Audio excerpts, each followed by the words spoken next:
Hey, hey, did he talk about Dave Neville In terms of starting? not specifically. Okay. Did you just say that? Yeah. Yeah. Yes. Okay. All righty. The second half of that game on Saturday night, obviously the first half was pretty productive as far as yardage goes. What happened in the second half of the 68 total yards? What was the biggest difference after going back and reviewing? You know, I think, well, not you know, they had that real long drive that limited our chances. We had a couple of, 4 or 5 play drives that we didn't get anything in the run game. Had a couple of 0-yard gains, got us into some second and longs and third and longs. That gave us a little trouble there. And I think, we talked a lot about it today, about really being kind of a feast or famine run. We hit a 12-yarder, then we'd go 0, and then we'd go 1, and then we'd hit 11, and then we'd go 1.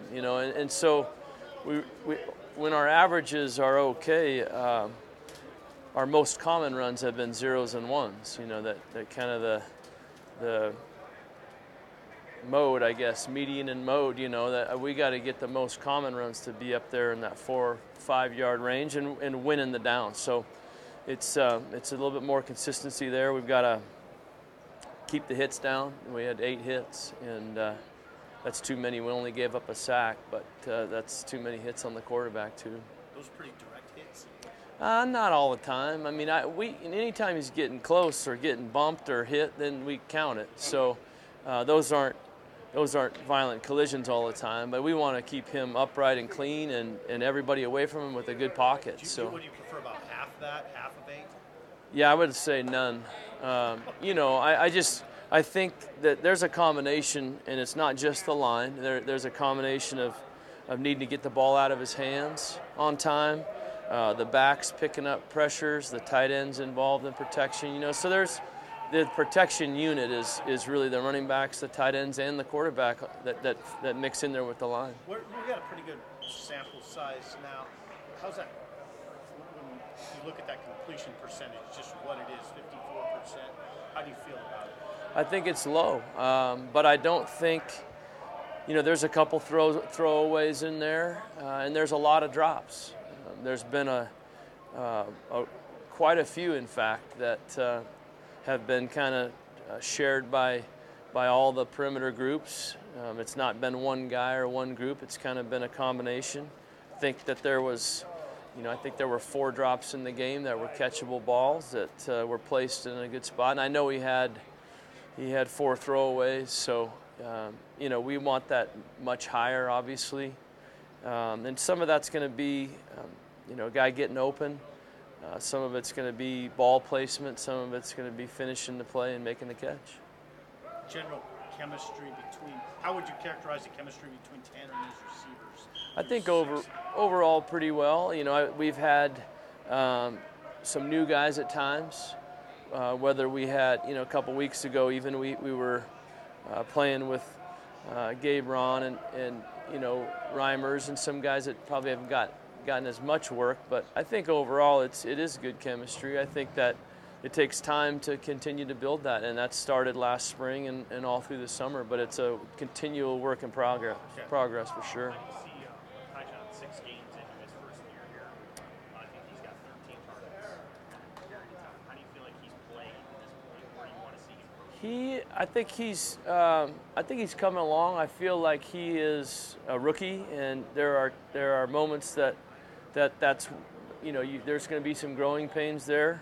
He doesn't play. He rotates with DeMornay, so he's not he's not taking reps in everything we're doing. But I do feel like in our past with freshmen that have played, I think he's doing a pretty good job. There's not a lot of our guys have had a ton of production in that rookie year, but I look back to Brandon Cooks and Marcus Wheaton, those guys that started as freshmen or played a lot as freshmen. James Rogers, they it took a little time to get used to the speed of the game and coverage change-ups and press man and all those things that they're seeing. So I think he's doing a pretty good job. There's been some things you'd like him, just to continue to make some plays, and we had some opportunities for him in the game that we didn't hit on.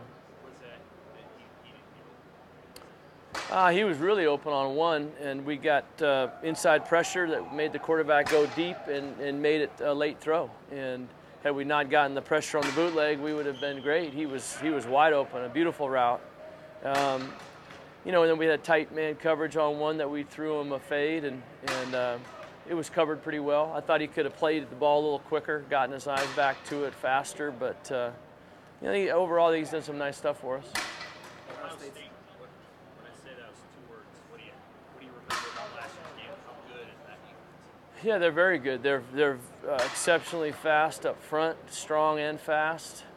They've got athleticism all across the board. I think their safeties are very, very good. They've got good cover guys that play a lot of press. I thought they did a tough job against us last year. They really locked us up. And they're able to create some pressure without having to pressure too much. Bring extra guys. So that's always a concern in protection. I thought they're physical up front. We're going to have to cover those guys up and do a better job of running the ball consistently. That's like I was just saying. In this last game, we would hit an 11-yard, 12-yard run, and then it would be 0 and 1. And so we've got to make more gains, more strides on a consistent run production, and then be able to hit some throws against them. If you get those runs where you have like the 11-yard, then you've got 1 or 2-yard carries, do you kind of tell the guys, hey, we got to stick with this, be consistent, or what's the message to like the line? Yeah, we absolutely talk about it and what goes wrong on those plays, because it's the same. The 11-yard hit can be the same play as the 1-yard gain, and so it's whether it's a technique issue or somebody gets beat or a lot of different factors that go into it. We just need to have the ability to have bigger hits and be able to get into 2nd and 5 and 3rd and 1 instead of being in 2nd and 9. Makes it a lot easier to continue to mix it up on them. Is that how you see going about attacking that defense, is effectively running it and opening up? Yeah, and I think that's the same every week. I think that I've said it a lot. It's when we're at our best. If we can produce running the ball, helps the run action game. It takes some pressure off of having to make a lot of completions on 2nd and 10 and 3rd and 10, and